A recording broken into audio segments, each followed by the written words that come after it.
Thank you అందరికీ నమస్కారం. మరీ ముఖ్యంగా మా కుటుంబంలో ఎవరి ఈవెంట్, ఎవరి ఫంక్షన్ జరిగినా సరే అది తమ ఇంట్లో ఫంక్షన్ లాగా ఉరకలైతే ఉత్సాహంతో ముందుకు వస్తూ మమ్మల్ని ఉత్సాహపరిచేటటువంటి మా అభిమానులకు ఎప్పట్లాగానే శిరస్సు వచ్చి నమస్కరిస్తున్నాను. Thank you so much. ఎప్పటికప్పుడు మీరు చూపించే ఉత్సాహం మమ్మల్ని ముందుకు నడిపిస్తుంటుంది. ఆ రకంగా మరొక్కసారి ఇక్కడున్న ప్రతి అభిమానులకు, అలాగే టీవీల్లో వీక్షిస్తున్న ప్రతి అభిమానులకు హృదయపూర్వక నమస్కారాలు తెలియజేస్తున్నాను. నేను నాలుగైదు రోజుల క్రితం అమెరికాలో ఉన్నాను. అక్కడికి ఒక మెసేజ్ వచ్చింది వరుణ్ తేజ్ నుంచి. డాడీ నీతో ఏదో మాట్లాడాలి అని. సరే, అప్పట్లో డే అండ్ నైట్ రివర్స్ అవటం మూలంగా టైమింగ్స్ కుదరలేదు, మాట్లాడలేదు. జనరల్గా మాట్లాడాలి అని ఎప్పుడు మెసేజ్ పెట్టాడు. అనుకుంటే వచ్చేస్తాడు, నేను ఊళ్ళో లేను కాబట్టి తను రాలేకపోయాడు, మెసేజ్ పెట్టాడు. ఏమో పెద్ద అర్జెంట్ ఉంటే మళ్ళీ తనే మెసేజ్ పెడతాడు కదా అనుకున్నాను. సరే, 3 days బ్యాక్ 2 days బ్యాక్ వచ్చేసిన తర్వాత మళ్ళీ ఫోన్ చేసి రావాలంటే ఏమై ఉంటుందని నాకు, ఎందుకంటే ఈ పిక్చర్ రిలీజ్ అవుతుంది, దీనికి ఒక ఈవెంట్ జరగబోతుంది అన్నది మైండ్లో లేక సరే రా అన్నాను. ఇలాగా మా ఫంక్షన్ జరుగుతుంది, ఈ సినిమాకి నువ్వు ముఖ్య అతిథిగా రావాలి. నాకు తెలుసు నిన్ను బయట వాళ్ళు పిలుస్తారు, నువ్వు వెళుతుంటావు, కొంచెం ఎంతో కొంత ఇబ్బంది ఉంటుంటుంది, అలాంటి ఇబ్బంది నీకు కలుగ చేయకూడదని చెప్పేసి ఎప్పుడు నేను అడగను. ఎప్పుడు ముకుందాకు వచ్చావో, తర్వాత ఇంకో దానికి వచ్చావో లేదో, అంతేగాని మళ్ళీ నాళ్ళ తర్వాత నువ్వు వస్తే బాగుంటుందని. ఎందుకంటే నీలాంటి వ్యక్తి, ఇంత గొప్ప హీరోస్, మన బార్డర్లో ఫైట్ చేసేటువంటి హీరోస్ మీద ఒక సినిమా చేస్తున్నప్పుడు దాని గురించి 10 మందికి తెలియజెప్పేలాగా, 10 మంది మోటివేట్ అయ్యేలాగా మీరు కనుక ఆ ఫంక్షన్లో పార్టిసిపేట్ చేస్తే ఆ యొక్క రీచ్ వేరు, రండి అని చెప్పేసి పిలిచిన వెంటనే ఇది గొప్ప అవకాశం నాకు. అది నేను రావడం వాళ్ళకి అవకాశం కాదు. ఇలాంటి గొప్ప సినిమా గురించి, ఇలాంటి గొప్ప హీరోల మీద తీసిన సినిమా గురించి, మన బార్డర్లో ఉండే మన కోసం, మన రక్షణ కోసం, మన సరిహద్దులో ఫైట్ చేసేటటువంటి వారియర్స్ గురించి ఇలాంటి సినిమా తీసినప్పుడు దాని గురించి 4 మాటలు చెప్పడం అనేది నాకు దక్కినటువంటి గొప్ప అవకాశంగా నేను భావిస్తుంటాను. అలాగా ఈ ఫంక్షన్ రావడం అనేది నాకు నిజంగా చెప్తాను చాలా గర్వంగా ఉంది.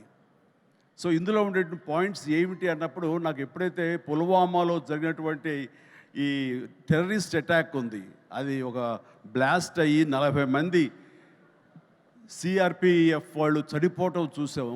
ఇందాక లాస్ట్లో నేను లాంచ్ చేసిన సాంగ్లో చూసినప్పుడు నాకు ఆ విజువల్సే కనిపించాయి.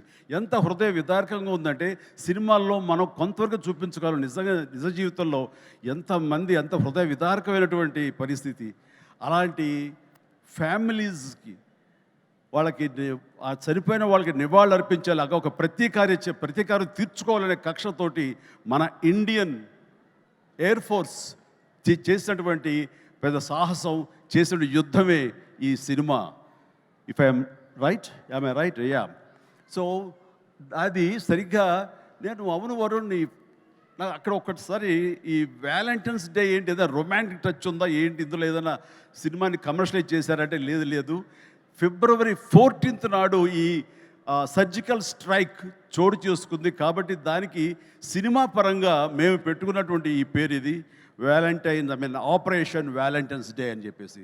వెరీ సెన్సిబుల్గా ఉంది, బాగుందని అన్నాను. ఆ తర్వాత ఈ సినిమా గురించి తను మాట్లాడుతూ, first of all Shakti Pratap Singh director. So అతను Rajasthan, you belong to Rajasthan? Yeah, he belong to Rajasthan. So అక్కడి నుంచి వచ్చినటువంటి యువకుడు, ఎంతో ఎంతూజియాస్టిక్ యువకుడు అనమాట. సో ఇక్కడ తెలుగులో అవకాశాలు బాగుంటుంది, కొత్త డైరెక్టర్స్ ఎంకరేజ్మెంట్ బాగుంటుందనే ఉద్దేశంతో ఇక్కడికి వచ్చాడా ఏమో తెలియదు. కానీ అతని గురించి నేను తెలుసుకున్నప్పుడు, అతను కేవలం ఒక కమర్షియల్ సినిమా చేసి కమర్షియల్ డైరెక్టర్గా పేరు ప్రఖ్యాలు సంపాదించేసుకుందాం, తెలుగులో డబ్బులు ఎక్కువ ఇస్తారు కాబట్టి ఇక్కడ ఉండిపోదాం, స్థిరపడిపోతాం అనే ఉద్దేశంతో రాలేదు. తను దీనికంటే ముందుగా ఈ దేశానికి సేవలు చేసేటటువంటి మన ఎయిర్ ఫోర్స్ వాళ్ళ మీద కానివ్వండి, నేవీ వాళ్ళ మీద కానివ్వండి, లేకపోతే ఇన్ఫెంట్రీ మన వాళ్ళ మీద కానివ్వండి, మిలిటరీ వాళ్ళ మీద కానివ్వండి, తను ఎప్పుడు ఒక రకమైన రీసెర్చ్ చేస్తుంటాడు, వాళ్ళ జీవితాలు ఎలా ఉంటాయి ఏమిటని. ఆ నేపథ్యంలో తన సొంత డబ్బు 5 లక్షల దాకా ఖర్చు పెట్టి ఒక 20 నిమిషాల నిడివితోటి ఆ సర్జికల్ స్ట్రైక్ కానివ్వండి, ఇది ఈ వ్యవహారం అంతా తనకున్న నాలెడ్జ్ తోటో తన ఇన్ఫర్మేషన్ను గ్యాదర్ చేశాడు. ఆ ఇన్ఫర్మేషన్ తోటో ఒక సినిమాలాగా చేయడం మొదలుపెట్టి ఆ తర్వాత ఎయిర్ ఫోర్స్ వాళ్ళు చూపిస్తే కనుక వాళ్ళు ఆశ్చర్యపోయారు. ఈ సినిమా, ఈ షార్ట్ ఫిల్మ్ ఒక ట్రిబ్యూట్ లాంటిది, ఇంత పెర్ఫెక్ట్ ఇన్ఫర్మేషన్ నీకు ఎవరు ఇచ్చారు, ఇందులో చాలా సీక్రెట్స్ ఉన్నాయి, బయటికి చెప్పే విషయాలు కాదు, ఇది నీకు ఎలా తెలుస్తుందని. సోమా, ఇందాక నువ్వు అన్నావు కాదు ఏదో లీక్ చేస్తావని, ఇది లీక్ చేసేస్తాను. ఓకేనా? హ్యాపీయా? Happy sir. ఎస్, ఇది ఎవరు చెప్పరు, సినిమా కూడా చూపించారు, అందుకు చెప్పేస్తాను. సో ఎయిర్ ఫోర్స్ వాళ్ళు ఈ సినిమా చూసి, ఆ చిన్న సినిమా చూసి ఇది ఇంకెప్పుడు తీయద్దు ఇట్లాగా అన్నారు. ఏంటి అన్నారు. అసలు ఇలాంటివి సీక్రెట్స్ ఇవన్నీ నీకు ఎవరు చెప్పారు ఏంటంటే, నాకు ఉన్నటువంటి కొంతమంది స్నేహితులు వాళ్ళ దీంతో ఇన్ఫర్మేషన్ తీశాను సార్ అంటే, ఫెంటాస్టిక్, ఈసారి సినిమా తీసేటప్పుడు మమ్మల్ని అప్రోచ్ అవ్వు, మేము ఇంకా ఆథెంటిక్గా చెప్తాము, ఇందులో ఉండే ప్రతి ఇన్సిడెంట్, ప్రతి ఇది చాలా అధికారికంగా ఉంటుంది అంటూ వాళ్ళ దగ్గర కూర్చోపెట్టుకుని ఈ సినిమాకి కావాల్సిన కంటెంట్ని చాలా ఆథరైజ్డ్గా జరిగింది ప్రతిదీ యథార్థగాథగా వాళ్ళు విశదీకరించి విడమర్చి చెప్పినప్పుడు తను ఇన్స్పైర్ అయ్యి ఈ కథ రాసుకున్నాడు. దీనికి కమర్షియల్ హంగులు ఎలాగో ఉంటాయి మిమ్మల్ని అందరినీ ఉత్సాహపరచడానికి. సో ఆ హంగులతోటి ఈ కథ వినిపించగానే సిద్ధు ప్రొడ్యూసర్, అలాగే వరుణ్ తేజ్ ముందు ఈ కథ విని చాలా బాగుందంటూ సిద్ధుని పిలిచి నువ్వు చెయ్యి, మనం చేద్దాం అనుకున్నప్పుడు సోనీ వాళ్ళు కూడా ఈ కథ నచ్చి వాళ్ళు కూడా దీంట్లోకి జాయిన్ అయ్యి టుగెదర్గా వీళ్ళందరూ కలిపి ఈ సినిమాని తీశారు. ఇది ఆద్యంతం చాలా చాలా బాగా వచ్చిందని చెప్పేసి నేను వాళ్ళు చెప్తుంటే కనుక ఐ ఫెల్ట్ వావ్.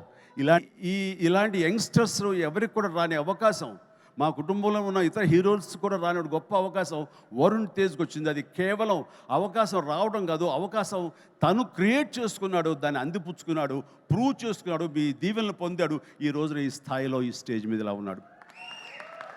అంటే ఉదాహరణకి ఫస్ట్ ఫిలిం ముకుంద చూస్తే ఒక రూరల్ లవబుల్ బాయ్, ఆ తర్వాత కంచా అసలు ఎప్పుడుదో 1947 ఆ టైంలో వరల్డ్ వార్ సెకండ్ టైంలో ఉన్నటువంటి ఒక సైనికుడు, మిలిటరీ సైనికుడుగా, ఆ తర్వాత ఒక హ్యోమగామిగా, ఆస్ట్రోనాట్గా, అలాగా ఇంకో సినిమా ఒక గద్దర్ గణేష్, అది నా చాలా ఫేవరెట్ గెటప్. అది చూస్తే కనుక పెర్ఫార్మెన్స్ అది చాలా డిఫరెంట్గా చేశాడు. నా ఫేవరెట్ ఫిల్మ్ అది వరుణ్లో. అండ్ తన స్టైలు, హెయిర్ స్టైల్ దగ్గర నుంచి నడక, ఆంగికం, గెస్టర్స్ ఇవన్నీ కూడా చాలా డిఫరెంట్గా ఉంటాయి.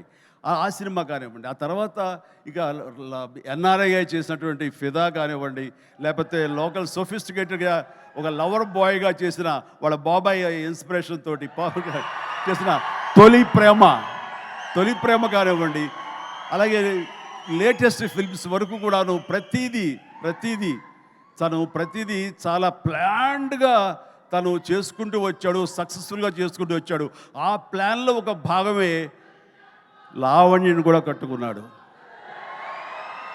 అది సో ఆ రకంగా ప్రతిదీ వెరీ వెరీ సక్సెస్ఫుల్ స్టెప్స్ వేసుకుంటూ అన్ని జోనర్స్ యొక్క టచ్ చేస్తూ తను చేసిన 13 సినిమాలు ప్రతిదీ వైవిధ్యమైన సినిమాలు చేసుకుంటూ ఎవరికి రానట్టు డిఫరెంట్ జోనర్స్ చేయగలిగాడంటే, నేనేదో రొమాంటిక్ హీరో, నేను యాక్షన్ హీరో, కేవలం ఇలా చేయాలి అన్నది కాకుండా డిఫరెంట్ సినిమాలు చేసుకుంటూ వచ్చాడు. అందులో నేపథ్యంగా ఫస్ట్ టైం అంతకుముందు గాజీ అని నేవల్ సినిమా వచ్చింది, సబ్మెరీన్ బేస్ చేసుకుని రాణా యాక్ట్ చేసింది. ఆ తర్వాత ఎన్నో మిలిటరీ బేస్డ్ సినిమాలు వచ్చి ఉన్నాయి కూడాను. కానీ air strike, surgical strike, air force మీద సినిమా మాత్రం మన తెలుగులో ఇదే మొట్టమొదటి సినిమా. ఇలాంటి సినిమా రావడం అన్నది విజువల్ ఇంపాక్ట్ ఉంటుంది, మీ అందరికీ విజువల్ ఫీస్ట్. ఎందుకంటే ఈ మధ్యకాలంలో నేను లాస్ట్ ఇయర్ వెళ్ళినప్పుడు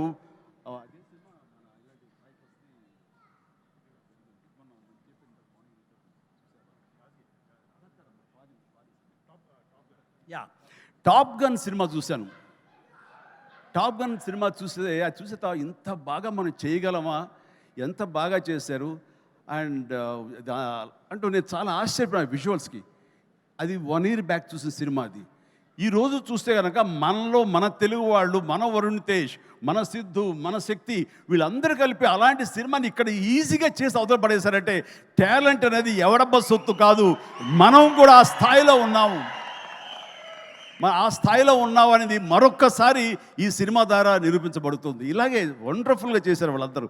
అండ్ ఈ రోజున అలాంటి విజువల్స్ తోటి సినిమా చూడలేదు ఒక వండర్ఫుల్ ఒక ఎక్స్పీరియన్స్ ఇది నేను అనుకుంటున్నాను. ఆ ఎక్స్పీరియన్స్ ప్రతి వాళ్ళు అనుభవించాలి, ప్రతి వాళ్ళు చూసి తినాలి. అది నాకైతే మాత్రం March 1 ఎప్పుడో చేస్తుందా, ఎప్పుడు చూద్దాం అని అన్నీ కుదిరితే కనుక ముందు రోజు చూపిస్తానని భావిస్తాను నేను. ఓకే, చూద్దాం.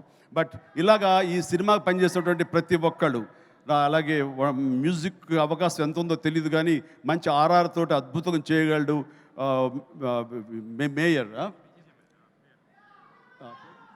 విక్కీ జే మేయర్. అండ్ ఆఫ్ కోర్స్ ప్రతి ఒక్కరికి ప్రతి టెక్నీషియన్స్కి నా హృదయపూర్వక అభినందన తెలియజేస్తూ ఈ సినిమా పెద్ద హిట్ అవుతుంది. ఈ సినిమాని హిట్ చేయటం అనేది తీయటం వరకు వాళ్ళ బాధ్యత. హిట్ చేసి ఆ రకంగా మన సైనికులకు నివాళులు ఇవ్వాల్సింది, ట్రిబ్యూట్ ఇవ్వాల్సినటువంటి బాధ్యత, వాళ్ళకి సెల్యూట్ చేసిన బాధ్యత మనందరి మీద ఉంది. జై హింద్. అండ్ అలాగే ఇప్పుడు వరుణ్ తేజ్ టీమ్ గజమాలతో మన మెగాస్టార్ చిరంజీవి గారిని సత్కరిస్తారు. March 1 ఆపరేషన్ వ్యాలంటైన్ విడుదలవుతుంది. తప్పకుండా థియేటర్స్కి వెళ్ళి వీక్షించండి. Thank you everybody. శుభరాత్రి. Thank you.